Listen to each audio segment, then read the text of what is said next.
Olá! Faremos a apresentação agora de um seminário sobre gêneros literários.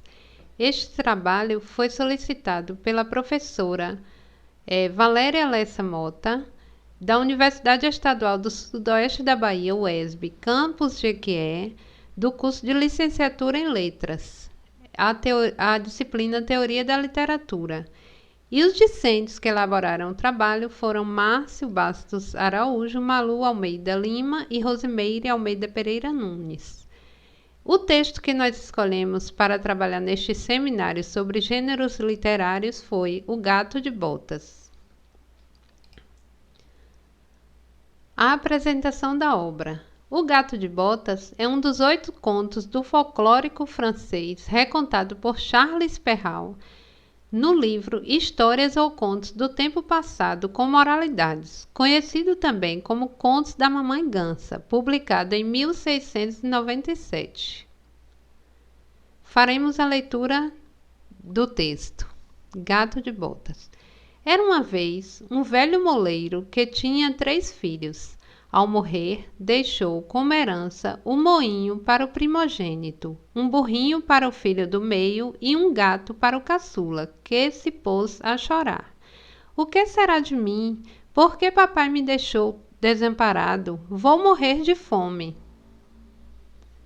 O felino, que ouvia tudo em silêncio, resolveu falar. Não se preocupe, peço apenas que compre para mim um par de botas e uma bolsa de couro.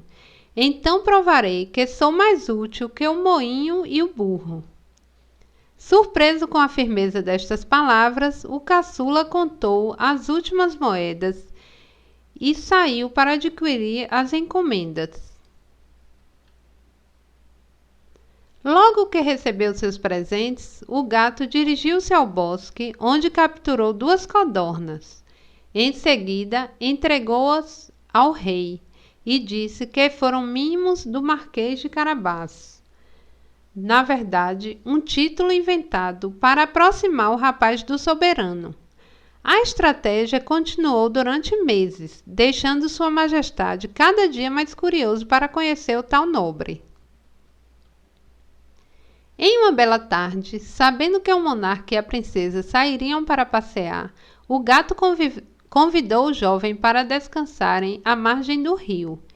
Tiravam uma soneca quando a carruagem real se aproximou.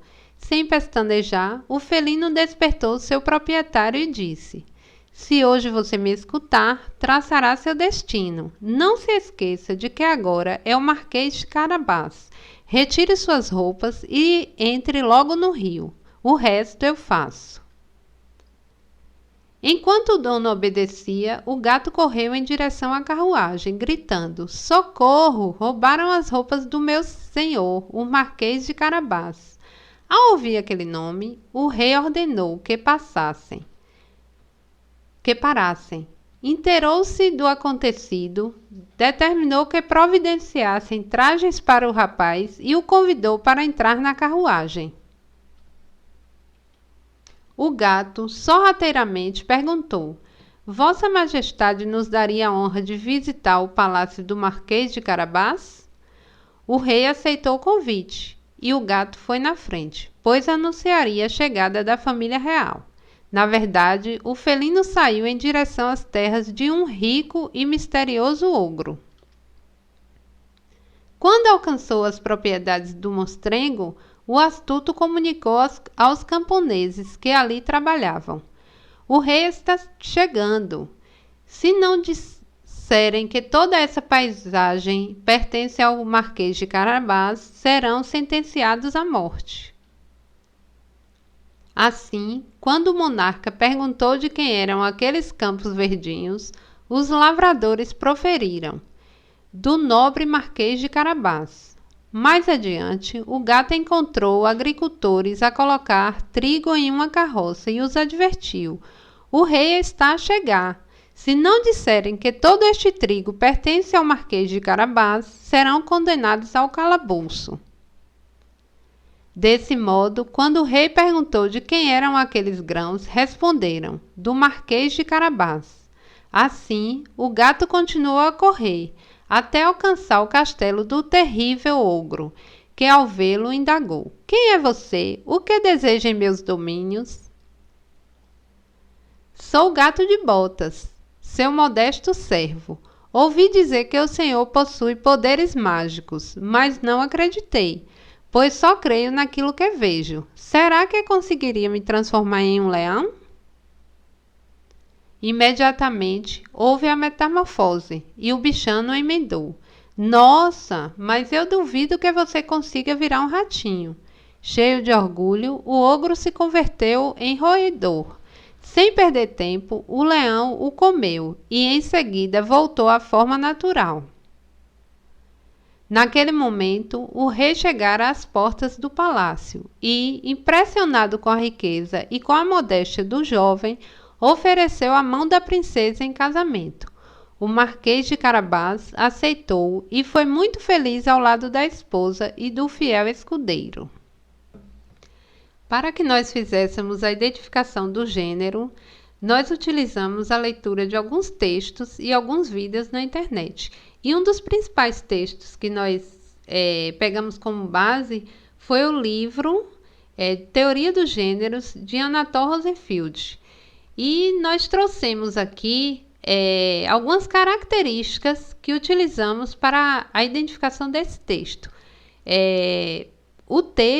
O gênero que nós identificamos foi o gênero épico, por conta de características como o tempo verbal no passado. Esse texto também tem enredo, tem narrador, personagens, espaço e tempo. Na página 17, Rosenfeld fala: "Fará parte da épica toda obra, poema ou não, de extensão maior, em que o narrador apresentar personagens envolvidos em situações e eventos."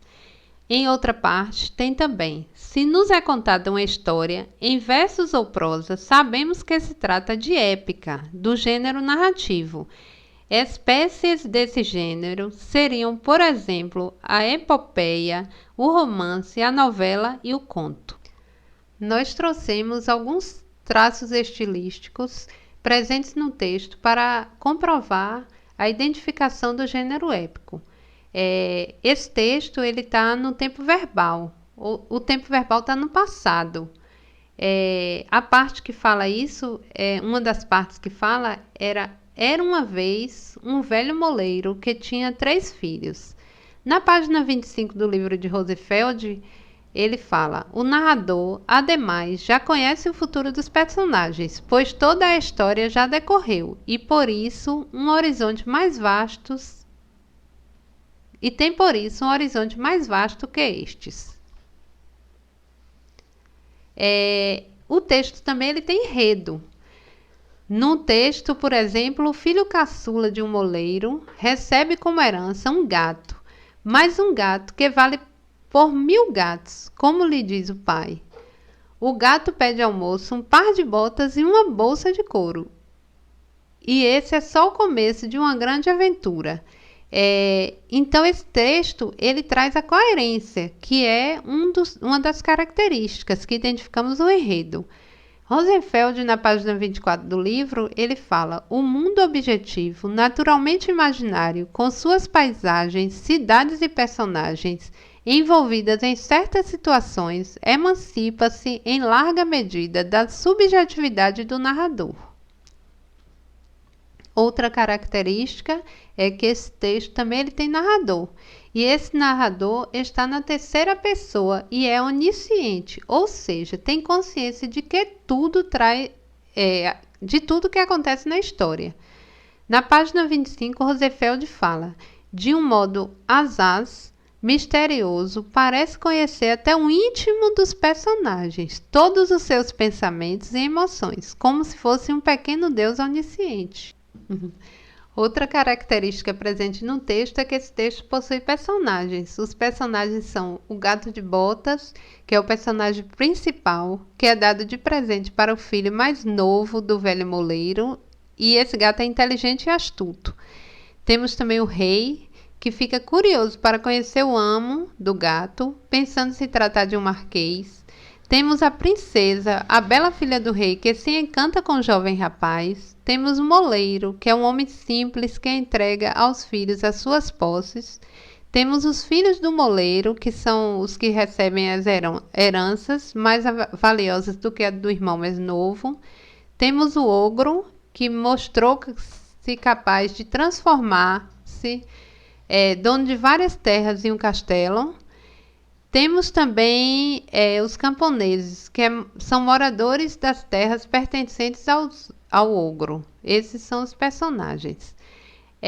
Um dos traços estilísticos também é o espaço, que é onde a história acontece. Esse espaço dessa história, ele é um espaço imaginário. Na página 24 do livro, Roosevelt fala: o mundo objetivo, naturalmente imaginário, com suas paisagens, cidades e personagens envolvidas em certas situações. Temos também o tempo. O tempo, ele é um tempo cronológico. No texto, nós podemos ver duas partes assim que nós trouxemos aqui de identificação, que dia após dia, o gato continuou a oferecer presentes ao rei, em nome do Marquês, o que fez com que o rei ficasse curioso em saber quem era o Marquês de Carabás. Outro exemplo numa bela tarde. Enquanto o rapaz e o seu gato descansavam à beira do rio, a carruagem do rei aproxima-se. São dois exemplos do tempo. Na página 24, Roosevelt fala: geralmente finge apenas que presenciou os acontecimentos ou que, de qualquer modo, está perfeitamente a par dele.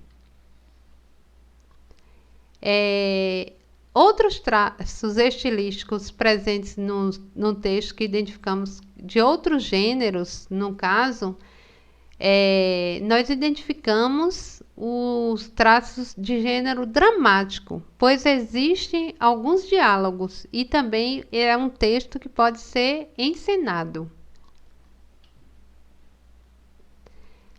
Nós trouxemos aqui como considerações finais o seguinte: os contos populares que foram adaptados por Charles Perrault apresentam conceitos morais, ou seja, a famosa moral da história. Esse toque especial nas histórias é um dos motivos que levam os contos clássicos a serem tão queridos por crianças e adolescentes até os dias de hoje. Além disso, a moral da história leva a criança a refletir o que é importante desde a fase inicial da vida. Isso faz com que seja importante explicar e perguntar à criança o que ela compreendeu da história, pois nem sempre ela entenderá por si mesma. Em relação ao conto O Gato de Botas, o texto apresenta várias interpretações. Há inclusive quem diga que é uma história com moral ambígua, já que o gato usa mentiras para beneficiar o seu amo. Apesar disso, o conto de fadas traz algumas importantes lições. Mesmo quando a situação não está boa, não devemos desanimar, pois ela pode mudar. O dinheiro que foi herdado pode vir a desaparecer um dia, mas o que fica é o aprendizado. Aqui nós trouxemos umas referências e o que nós gostaríamos de colocar aqui ao final desse seminário é que ele foi de bastante aprendizado. Conhecemos textos que foram muito importantes para essa parte aí do gênero literário, para o nosso conhecimento, e nós só temos a agradecer por essa oportunidade. Obrigada e até mais.